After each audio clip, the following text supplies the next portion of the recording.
I never understood why my father brought it home with him. I was entering college at the time, and the week before I departed on my 7-hour car ride to Maine, my dad went on a hiking trip to one of our state parks. I often went with him as a child, but I didn't really have the time or the want to spend an entire weekend out in the forest before uprooting my entire livelihood. I remember him walking through the front door that Monday. He had quite the sunburn on him, and he had this big smile on his face. Maybe because he knew it would freak out Mom, or because of the nature of it. But as we greeted him, he had in his outstretched hand a Ziploc bag. And in that bag was a small collection of bones. Mom screamed and immediately started cursing him out for bringing a biohazard into the home. He winked at me as he tried to calm Mom down and asked me, "Know what this is, son?" I shook my head. I was going to school for physical therapy, which is where I believe his excitement came from. "This is a genuine fossilized bear paw." He shook the baggie at me. I took the corner of the bag carefully between my fingertips. It looked about like what you'd expect. It wasn't complete, though. There were 3 small digits attached to what would have been the base of the paw. The bear wasn't that old. The paw was smaller than my hand. It had a unique yellow color and looked very porous with small indents covering its surface. It gave off an aura of only what I could describe as strangeness. "How do you know this is from a bear?" I asked him. He went on to describe all of his self-taught knowledge of how the ends of the digits ended with a sharper point showing that it had claws, and how the density of it would correspond with the weight of a heavy animal. I could tell that my mom and I were both listening without much confidence in what he was saying. He moved on, ignoring our glances at one another, and started to show us the few photos that he took. He made sure to stop to get the photos printed before coming home. He showed us the waterfall where he found the paw in the first place, and the campsite he made for himself. Soon after some more rambling, that was the end of it. We moved on and he placed the paw in his office, keeping it hidden in his trunk until he could get a display for it. My mother, father, and brother all tried to enjoy the last few days that I would be home. There was a sadness in the air that loomed over our heads with each passing day, but even still, that was the greatest week of my life with my family. I'd do anything to go back to that week, to stop my father from ever going out in the first place. I drove off to Maine a week later with a tearful goodbye from all of them. I was excited. There was my whole future ahead of me at that very moment. I didn't know it would come tumbling down. A few months later, I received a call from my dad around 2:30 in the morning. I jolted awake at the sound of my ringtone going off. I lived in a solo room, so I didn't have to worry about waking up a roommate. My brother was in the hospital. They weren't sure if he was going to make it. Immediately, I grabbed my things and jumped in my car right away. It was a miracle that I made it home safely after speeding for nearly 7 hours straight. When I arrived at the hospital, I was a total wreck after the drive. But even so, I should have been able to recognize my brother. They didn't know what happened to him, but the doctors assumed that he was a victim of a hit and run. His face was a broken, blown-up mess. His legs, the doctors said that if he made it through tonight, they'd have to amputate. It was as if he fell multiple stories, which just simply wasn't possible. My parents woke to the sound of someone smashing his bedroom window and found him outside on the lawn. He wasn't even supposed to be out that night. He was still in his pajamas. He'd had issues with drugs in the past, so maybe he was going to pick up or meet a dealer. It was useless trying to think of what could have happened. He took his final breath just a few hours later. Mom and Dad were never the same after that. We had a service for him shortly after. His casket had to be closed for obvious reasons. I stood in line receiving apology after apology from friends and family. Everything was just harder at that point. My grades started to slip. I became reclusive, staying in my dorm room and sleeping the days away. I wasn't sure if I would be able to complete college. Mom stopped working and, well, Dad was Dad. He kept trying to move on, but what do you do when your wife is stuck living in grief? I was able to finish my first year by nothing but sheer willpower. I was looking forward to being home for the summer. But any hope that came with that thought quickly dashed away. Home was different. It was quiet. Having one less person in the house made things all too bare. Now, we didn't have the biggest house. But Mom was holed up in her room every day. Dad was either out at work or out doing whatever hobby he picked up that week. I was upset at him for just giving up on Mom the way he did, but after a few weeks of being home, I couldn't entirely blame him. The heart of our family seemed to disappear, just like the person who took my brother's life. We stopped expecting to find any answers, and could only try and deal with the pieces that were left behind. Then the nightmares came. They were simple at first. I could smell the trees around me and could remember vague flashes of my surroundings. I didn't lose much sleep until they started to take on more of a shape. I'd wake up to my heart thundering in my chest, and sweat would soak through my clothes enough for my sheets to be wet. I couldn't tell if I was screaming in my dream or the real world. I would wake up feeling pinned to the bed, unable to do anything. There was this immense pressure bearing down on me. Even breathing became difficult. It was like I was drowning. I didn't tell my family about it. My mom would ignore me, and my dad, well, a camping trip won't solve anything. I dropped out of school before my second year even started. I couldn't commit to living hours away, and my dad clearly needed help paying for bills. Mom was slowly starving away, spending her days in the bedroom staring out the window. I tried to convince Dad to call someone or do something, but he had his own issues. More often than not, he would be out, somewhere. He'd say he was camping, yet each time I looked in the garage, the tent and all of our camping equipment were still there. I started to assume he had a mistress, or I don't know. A child shouldn't be seeing his father in this way. Things only got worse that summer. Mom went missing. I called the cops and told them how she barely left her room, she didn't have friends. The police weren't impressed by the state of the house. I was busy working 5 days a week, and on the days I was home, well, needless to say, I didn't have the energy or the want to take care of my parents' house. It had been a year since I dropped out, and I grew numb to the lack of parental care. The police took me in to get some information about Mom, and it was easy to tell they didn't trust what I was telling them. I'd be lucky to get 4 hours of sleep a night. I could barely recognize myself. My face was gaunt and sunken in. I felt and looked like a walking skeleton.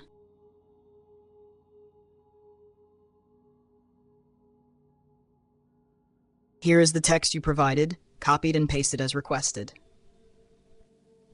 My father and I were their only suspects, and I couldn't even blame them. My family was a mess, and everything I told them just made it worse. I was honestly relieved to have spent the night in the station. I wasn't under arrest, so one of the officers let me lay down on a couch in the back room for the night. It was the best rest I've gotten all year. No nightmares of the forest or drowning. Just a stark blackness that lasted until I was woken up by someone shaking my shoulder. They'd found Mom and took her to the hospital. For some godforsaken reason, she was nearly 15 miles from home and was found face down in a lake. I was driven over there, but by the time I arrived, I'm sure she had nothing to say to me anyway. I can't remember the events that unfolded afterward. I was in shock. All I wanted to do was stop existing. Dad was still nowhere to be found, and now the police were looking for him. I didn't know what else to live for now. I've been busting my ass to keep a roof over our heads. I gave up my dreams, my future. All for what? To be left with my dead mother's medical bills? I was lucky that some distant cousin was willing to take care of the funeral for me, but I was broken. When I went home, it was early in the morning. The sun was just barely rising. I stood at the front door for God knows how long. My mind was blank. My stomach was aching from the lack of food and my dry heaving.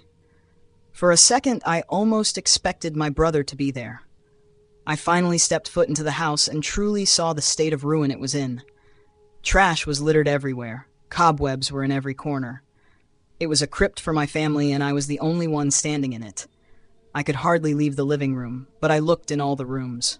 I didn't have the heart to witness the downfall of my family, or my life. My feet eventually led me to the last room of the house, my dad's office. The double doors were still closed from the last time he was in there, which was, I don't know how many months now. The golden handles glinted in what light seeped through the curtains in the hallway. It was like staring at the sun. I felt like I couldn't open the door, But before I could second-guess myself, I quickly pushed the handles and the doors opened. They slammed open and bounced back against the wall. I felt a huge weight come off my shoulders, and I took a deep breath to fill my lungs. The rancid stench of death burnt the hairs in my nose. If I wasn't as far gone as I was, I knew that I would have thrown up then and there. I didn't even bother to wrinkle my nose as I stepped into the room. There was a fine layer of dust on everything, but besides that, it was the cleanest room in the house. I assumed that a raccoon or something must have died in the walls or attic. Despite the smell, everything was as I remembered. As I threaded through the room, the smell only got worse. I did my best to follow the scent, as awful as it was. I walked behind my father's desk, where it immediately became worse. It didn't seem to be coming from the ceiling. I got on my knees, thinking it was coming from the floorboards. It was coming from behind me. I turned around to face the trunk that belonged to my dad. I won't lie to you, I was freaked out. I didn't know what he could have put in there. There wasn't a lock on it, just a simple latch. I reached over and flicked it open. The smell stopped at once. There didn't seem to be anything special on the surface layer. There were some old books and photo albums from when I was younger. I took a moment to pick one up and flip through it. It wasn't long before I regretted that decision. There was a photo from 2010 during Christmas, and all of us were there smiling into the camera. My brother looked so young, and Mom was gussied up despite it being around 8 in the morning. I closed the album as a tear dropped down onto the page. I shuffled through the trunk more, finding old bills, birth certificates, and passports. Then I stumbled across a Ziploc bag, one that was all but forgotten from my memory. I picked it up and stared long and hard at what rested inside. The bear paw that my father brought home with him before I went to college. It didn't look like it aged a day. The bone fragments were still together. There was a sudden rush of wind, carrying the scent of rain with it. I had no clue where it could be coming from. The windows were closed. Trees creaked loudly against the brute force. My hair was whipping all around, like I was caught in the middle of a tornado. A sharp ringing deafened me. I dropped the paw to the ground and covered my ears, but that didn't do anything. I collapsed to the floor, waiting for this horrid event to end. Closing my eyes, like that would hide me from what was happening. As suddenly as it started, it stopped. Picture frames fell to the floor, and the stuff that covered the desk dropped around me. I slowly opened my eyes, afraid of what I'd see. To my luck, there was nothing. Then I turned around, and for the briefest second, there was someone standing over me. As soon as I blinked, the bones dropped in front of me, and the figure was gone. The rotten stench of decay returned once again.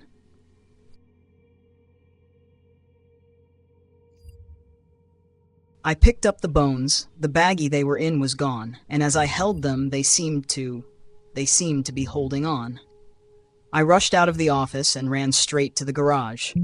I grabbed my dad's hiking bag and started to fill it with stuff I would need for my journey. A flashlight, plenty of spare batteries, food, and drink. I felt like I knew exactly what I had to do. I wrapped the paw, the hand, in a handkerchief and stowed it away in the bag. I held my breath as I stepped into the house one last time and went to the living room where my dad had hung up the photos he took that day. I nicked the photo of the waterfall and rushed back outside. I couldn't stand to be in that place any longer. The drive to the state park was only about an hour, but it seemed to pass in mere moments. I haven't been here since elementary school, but everything looked exactly as I remembered. The waterfall would be a good 10 miles from where I parked, so I got walking. I was hoping that I'd make it there before nightfall. It was still before noon, so there was a chance.